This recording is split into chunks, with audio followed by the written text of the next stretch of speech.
This is Dan, and once again, the war drums are beating faster, war drums are beating louder. North Korea, one more time, in the target of our military forces. Hopefully they will do what they said and just do sanctions, but to my ear, it sounds like something's coming. So you check it out and tell me what you think. Okay, good afternoon, everyone. We wanted to call this press conference because obviously the United States, along with Japan and South Korea, are extremely concerned about what is coming out of North Korea these days. The three of us have all asked for a Security Council emergency meeting, which we will be going into. But really, if you look at the process, we've been talking constantly about test after test after test from North Korea. But now we're seeing the longest ballistic test that we've seen so far. Then we're hearing the rhetoric of any time, any place. And we're not going to continue to just say, go ahead and test as often as you want. This has become more than just a problem. This is a true threat to every country in the world. And what you have is a leader who is paranoid. He thinks that we're trying to have regime change. He thinks there's people trying to assassinate him. We're not trying to do any of those things. What we are saying is, for peace on the Korean Peninsula, he has to stop his testing. He has to stop any nuclear programs that he has. The United States, we are willing to talk, but not until we see a total stop of the nuclear process and of any tests there. As you look at this test, Russia should be extremely concerned at the fact that they came within 60 miles of their border. We have often been concerned about South Korea and Japan. We will continue to have their backs. We're going to continue all of our military exercises with South Korea because we think it's important in order to protect them. We're going to continue to have the back of Japan because we think that's important, but we're trying to also have the backs of the region. This is something where we have to turn around and tell the entire international community, you either support North Korea or you support us. Because that's what it comes down to. You are either with North Korea or not. And what that means is, when we are talking about sanctions, are these countries putting these sanctions into effect? Are these countries actually following through on the sanctions that they're supposed to? We want to look at the current sanctions in place, and we want to look at strengthening the sanctions. And the United States is not past looking at third country entities who are helping North Korea and putting sanctions on them. Because if you are supporting North Korea, you're against the rest of the international community. And what we're saying now is, you have to send a signal to North Korea. We all have to send a sign to North Korea, and that is no more. This is not playtime. This is serious. These threats are not welcome, and you've got the entire international community against North Korea on their activities. And we are now going to really kind of tighten the screws on this. We're going to make sure we put the pressure on them economically, diplomatically, politically, and internationally in any way that we need to. But we are going to send a very strong, unified message to North Korea that the international community wants to support you, but as long as you test and as long as you continue your nuclear program, you are on an island by yourself. And I would caution the countries that we have worked well with China. They have really tried to help us in our communications with North Korea, but we've seen where they have strengthened sanctions. Other countries are trying to fill that void. And I will tell you that if you are a country that is supplying or supporting North Korea, we will call you out on it. We will make sure that everyone knows who you are, and we will target those sanctions towards you as well. But I am here with my counterparts, and so now I'm going to turn it over to the Ambassador of Japan. Thank you, Nikki. Thank you for working together with us and taking the lead in calling for this Security Council meeting. I think this is going to be a very important meeting. The missile launch that you've all seen, this is, again, a very clear provocation on the part of the North Koreans. We ourselves, Japan, has gone to them directly to protest and to condemn them. The Security Council unanimously agreed on a press statement yesterday to condemn them.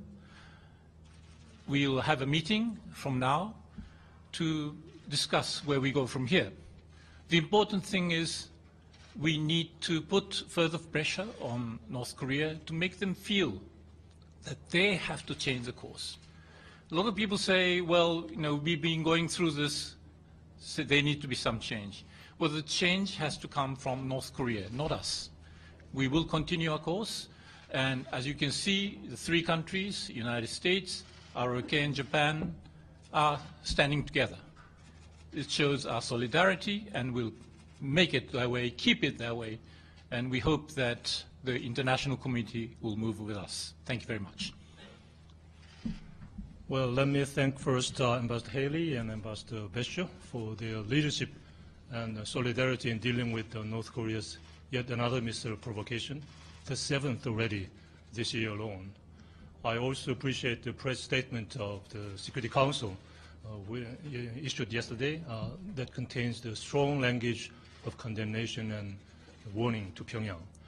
It is deeply regrettable indeed that North Korea has also chosen a wrong path once again by launching a ballistic missile only a few days after the inauguration of our new government in Seoul. Obviously, Pyongyang, with this missile launch, Pyongyang tried to test the resolve of our new government in its pursuit of denuclearization of North Korea. But our response remains as firm as ever. At the meeting of the National Security Council convened immediately after the North Korean provocation, President Moon, our new president, made it clear that he will resolutely respond to whatever provocation by North Korea, and that a dialogue is possible only if and when there is a change in North Korea's behavior.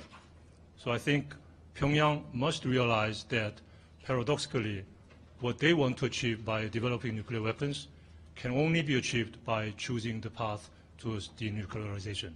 In order to make North Korea stop further provocations and come back to a genuine dialogue for denuclearization, we in the international community must continue to speak out in one voice and act in solidarity.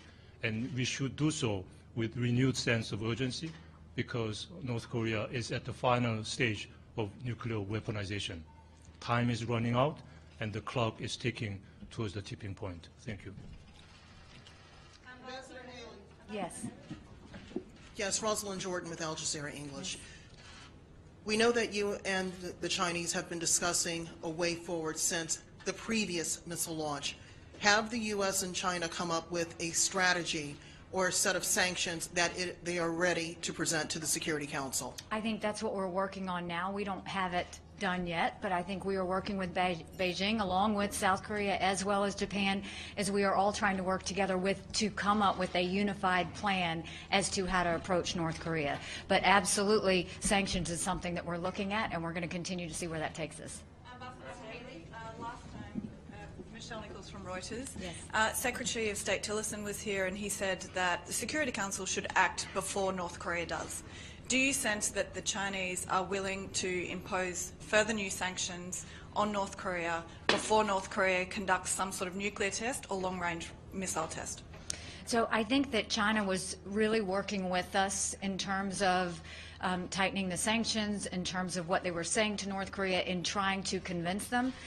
We have not seen anything from them in the past week, but we are encouraging them to continue moving forward, and I think we'll have to see. But the conversations that I have had and that have been made with my counterpart and in dealing with Beijing is that if they did something else, and if it looked to be long range, which this does, and if it looks like it is proactively leaning towards an ICBM, which it does, then we would take action. And so I believe that China will stay true to that, and that we'll come together on how we're going to do that. World International Property Organization, part of the UN, has helped file a patent application for North Korea for sodium. I understand. Are there any other questions in reference? Yes. Putin recently said that, obviously, you said they should be worried, but they said that while what North Korea is doing is very dangerous, that the U.S. should stop intimidating North Korea. What is your response to that? So it's interesting, those that are saying that we should stop intimidating North Korea. What about North Korea intimidating us? You know, these tests coming from them, they're intimidating the entire international community. They're trying to strengthen their muscle with no cause.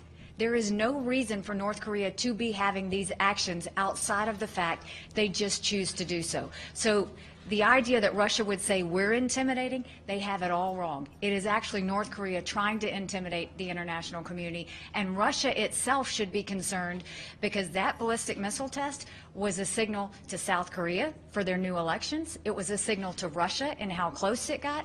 It was a signal to Japan being in the region, and it was a signal to us.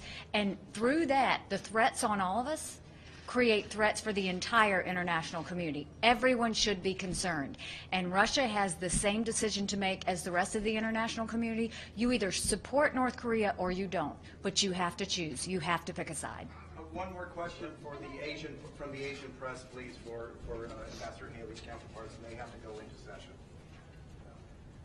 Anyone here? Last question.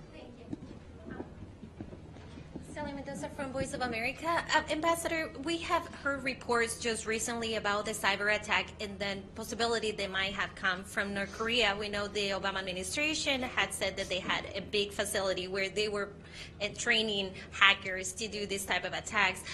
What would be the consequences if it were to be determined by the intelligence community in the United States and their partners that it actually came out from North Korea and that created the chaos that we saw in the past few days, over 100 countries, that paralyzed the British health system?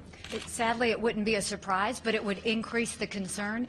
I think right now North Korea is trying to pose a threat in every way possible, and that is with nuclear ability, with military ability, with the cyber attacks. We are seeing them overly react in a way that's not logical, and we're seeing that come from all sides. No one is immune to the threat of North Korea. Not one country is immune to the threat of North Korea.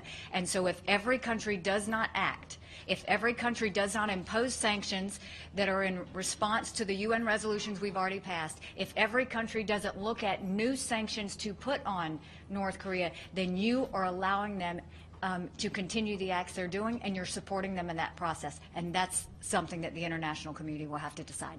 Thank you very much. Appreciate it. See you.